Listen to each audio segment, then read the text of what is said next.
प्रिय विद्यार्थियों, जैसा कि आपको पता है, हमने कल लघु सिद्धांत कौमुदी का प्रारंभ कर दिया था और लघु सिद्धांत कौमुदी में हमने 14 माहेश्वरी सूत्रों का अध्ययन किया था, उसके बारे में समझा था।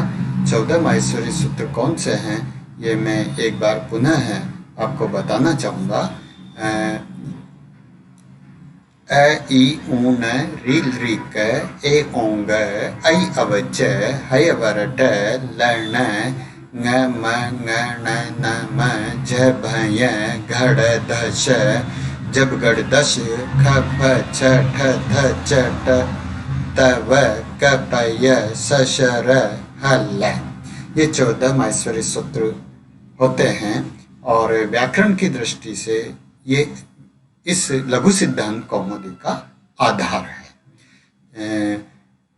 मैंने पूर्व क्लास में यह भी बताया था कि इन माहेश्वरी सूत्र को हम इसी क्रम में याद करेंगे और जिस माहेश्वरी सूत्र में जितने वर्ण हैं उन वर्णों को भी हम उसी क्रम में याद करेंगे और प्रयोग करेंगे।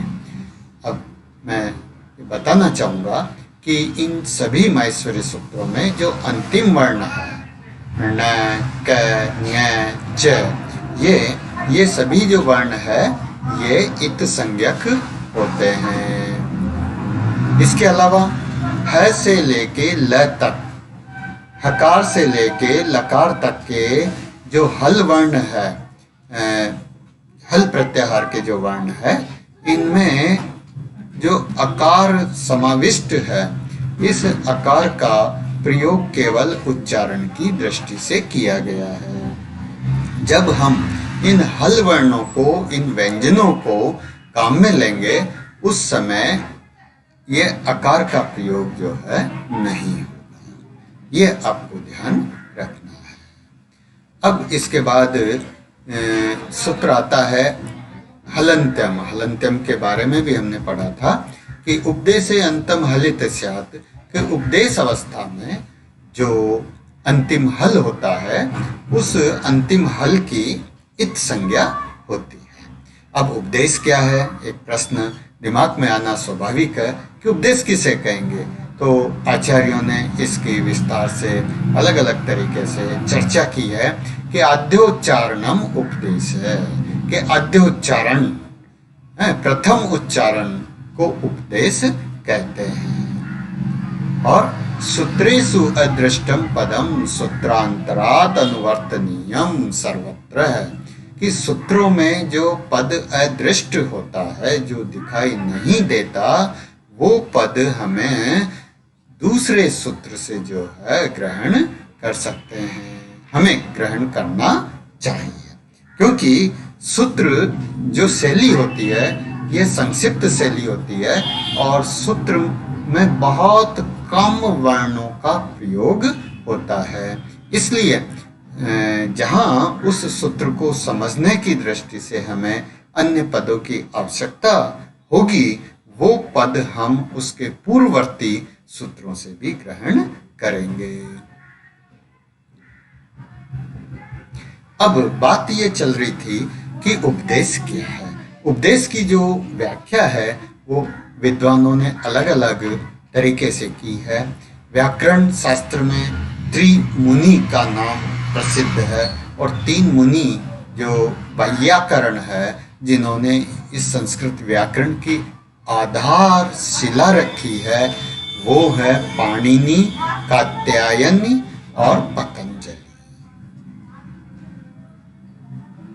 तो ये प्रथम है, मतलब प्रथम कहा जाता है इन त्रिमुनि को। आद्य उच्चारण को ही उपदेश कहा है, यानी प्राचीन आचार्यों ने उपदेश इस प्रकार से स्पष्ट किया है। क्या है कि धातु सूत्र गणो उणादि वाक्य लिंगानुशासनम आगम प्रत्यादेशा उपदेशा प्रकीर्तितः, कि सूत्र पाठ, धातु पाठ, सूत्र पाठ, गण पाठ, उणादि पाठ, लिंगानुशासन, वार्तिक पाठ, आगम, प्रत्यय, और आदेश, इन सबको जो है उपदेश कहते हैं। विद्यार्थियों, आपको सुनने में बड़े अटपटे ये शब्द लग रहे होंगे, किंतु जब आप इसको निरंतर पढ़ेंगे लघु सिद्धांत कौमुदी को, तो ये बहुत ही सरल चीज़ें हो जाएगी। मैं अभी संक्षेप में बताना चाहूँगा कि जो व्याकरण है, जो लघु सिद्धांत कौमुदी है, ये जो डरता है उसको डराती है, और जो इसका नियमित रूप से अध्ययन करता है और समय देता है, उसके लिए यह बहुत आसान हो जाती है और अंक दिलाने वाली होती है, स्कोरिंग होती है। तो देखिए, धातु पाठ क्या है, सूत्र पाठ क्या है, उणादि पाठ क्या है, लिंगानुशासन क्या है, ये सारी चीज़ें अभी हम आगे देखेंगे। इसी के साथ कुछ विद्वान माहेश्वरी सूत्र को भी उपदेश के अंतर्गत मानते हैं कि प्रत्याशिव सूत्राणि आदेश आगमास तथा धातु पाठो गण पाठ है उपदेशा प्रकीर्तिता। कि प्रत्यय शिव सूत्र, शिव सूत्र का मतलब है माहेश्वरी सूत्र, जैसे अयुन हमने पढ़ा है। ये आदेश, आदेश, गुणादेश, वृद्धि आदेश, ये सारी चीजें आगम और धातु पाठ, गण पाठ, इनको जो है उपदेश कहा गया है। अब देखिए, सूत्र पाठ क्या है। अभी अभी हमने माहेश्वरी सूत्रों का अध्ययन किया है। माहेश्वरी सूत्र में पहला सूत्र है अ ई उ न।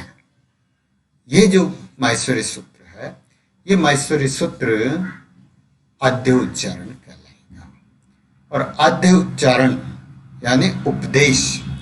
अब इस उपदेश का जो अंतिम हल है न, अ ई उ न, तो ये जो न है, देखिए मैं और क्लियर करूं कि माहेश्वरी सूत्र है अ ई उ न, ये माहेश्वरी सूत्र है, और माहेश्वरी सूत्र को उपदेश कहा गया है। क्यों कहा गया है? कि सूत्र पाठ को उपदेश माना गया है। माहेश्वरी एक सूत्र है, तो जो पहला सूत्र है वो है अ ई उ न। तो अ ई उ न में न जो है अंतिम हल है, अंतिम हल है, इसलिए अंतिम हल की हलंत्यम सूत्र से इत संज्ञा होगी। मेरे हिसाब से समझ में आ गया होगा। इसी तरह अब देखिए, धातु पाठ क्या है। धातु का जो मूल रूप है वो धातु पाठ कहलाता है। अब दा धातु आप सभी ने सुनी होगी, तो दा धातु का जो मूल रूप है डू दाण, तो डू दाण ये मूल रूप है धातु का, और ये धातु पाठ के अंतर्गत आता है। धातु पाठ को उपदेश कहा गया है, और उपदेश का जो अंतिम हल है, जो अंतिम व्यंजन है, उसकी इत संज्ञा हलंत्यम सूत्र से होगी। इसलिए डूदान धातु में नकार की जो इत संज्ञा है वो हलंत्यम सूत्र से होगी। इसी तरह गणपाठ होते हैं, देवट, नदट, ये इनमें टकार की जो इत संज्ञा है वो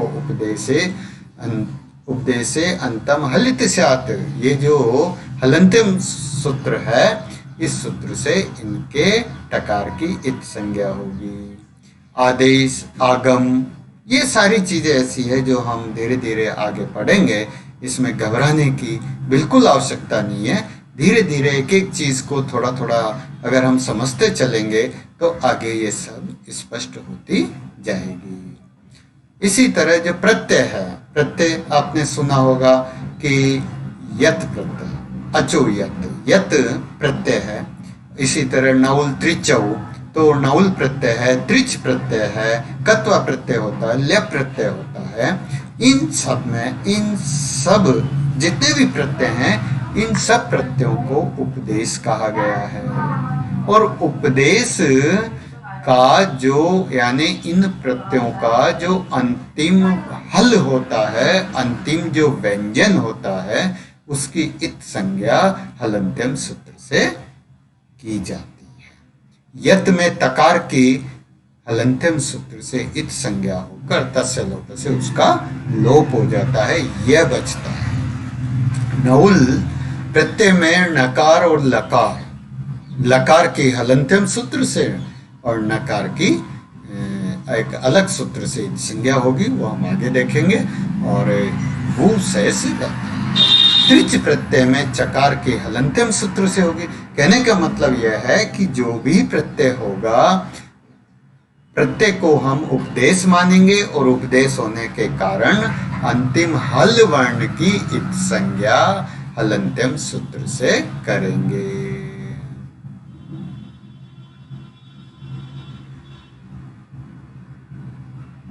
अब देखिए, यहां हम इत संज्ञा कर रहे हैं।